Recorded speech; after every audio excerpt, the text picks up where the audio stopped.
ذرا توجہ فرمائیے. حضرت خالد بن ولید کا نام سنا ہے؟ یہ سیف اللہ ہے، اللہ کی تلوار.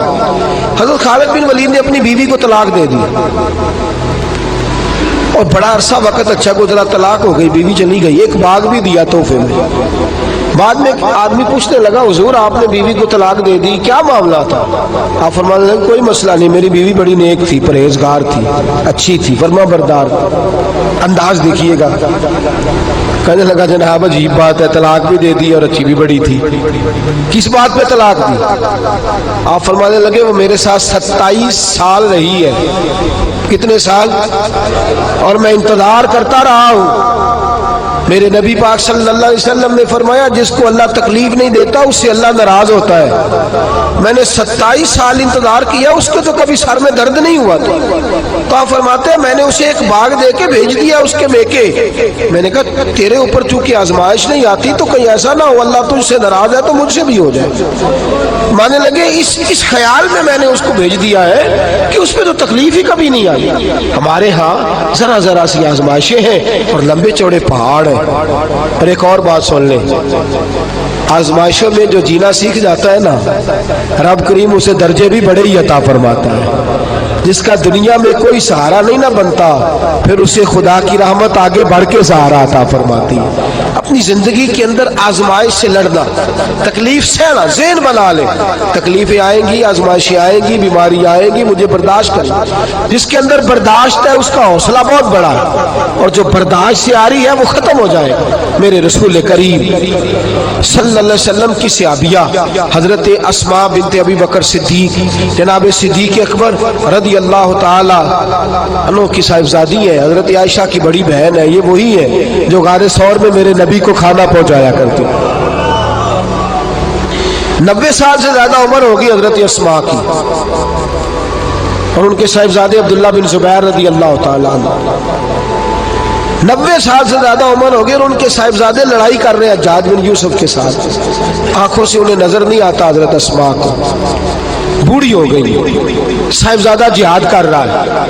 حضرت عبداللہ بن زبیر اپنی والدہ کے پاس آئے اور آ کے کہنے لگے اماں میرے کچھ ساتھی بھاگ گئے ہیں، کچھ کمزور ہو گئے، حجاج کے ساتھ میرا مقابلہ ہے. والدہ بڑا کم نظر آتا ہے، پریشان ہے، 90 سال سے زیادہ عمر ہے. اور ماں گلی میں جھگڑا ہو رہا ہو تو بیٹے سے کہتی ہے بیٹے تو اندر آ جا جلدی سے، تو نہ بیچ میں حصہ لے لے.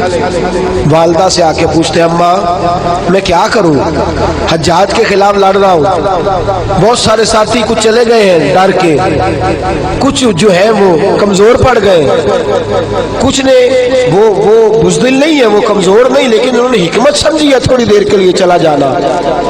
ماں کہنے لگی بیٹے پہلے تو یہ بتا کہ تو حق پہ ہے کہ نہیں، دولت کے لیے تو نہیں لڑ رہا، اقتدار کے لیے تو نہیں لڑ رہا. کہنے لگے اماں قسم اللہ کی عزت کی میں حق پہ ہوں، میں فکر امام حسین کا وارث ہوں، میں ظالموں سے لڑ رہا ہوں. تو ماں کہنے لگی بیٹے جا. پھر والدہ کہنے لگی جا میرا بیٹا اور جا کے اس کے ساتھ لڑائی کر، اگر تو فتح یاب ہو گیا تو میں شکر ادا کروں گی، اور اگر تو شہید ہو گیا تو میں قیامت میں تیرے اوپر فخر کروں گی.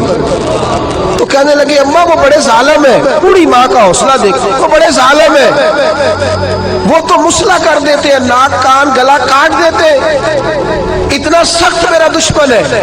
والدہ کہہ رہی ہے بیٹے سے، 90 سال کی بوڑھی اماں کہتی ہے بیٹا بکری کو ذبح ہوتے وقت تکلیف ہوتی ہے، کھال اترتے وقت تکلیف نہیں ہوتی.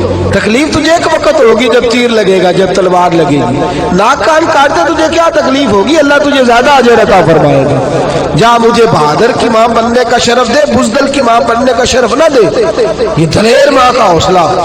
یہ لفظ کہہ کے بیٹے کو بھیجا. حضرت عبداللہ بن زبیر لڑے، 14 دن تک آپ کی لاش لٹکی رہی، لیکن 14 دنوں تک آپ کے وجود سے خوشبو ہی آتی رہی. حجاج بن یوسف نے آپ کی ماں کو بلایا، حضرت اسماء آئی، کہنے لگا تجھے پتہ ہے تیرے بیٹے کی لاش لٹک رہی ہے؟ کہنے لگی کیا کہا؟ لٹک رہی ہے؟ ہاں تیرے بیٹے کی لاش لٹک. کیا کہتے ہو؟ تیرے بیٹے کی لاش لٹک رہی ہے. پھر بتا لو. تیرے بیٹے کی لاش لٹک رہی ہے. تو آپ فرمانے لگی شکر ہے اللہ کا، میرے بیٹے کی لاش لٹک رہی ہے، کہیں جھکی ہوئی تو نہیں ہے نا.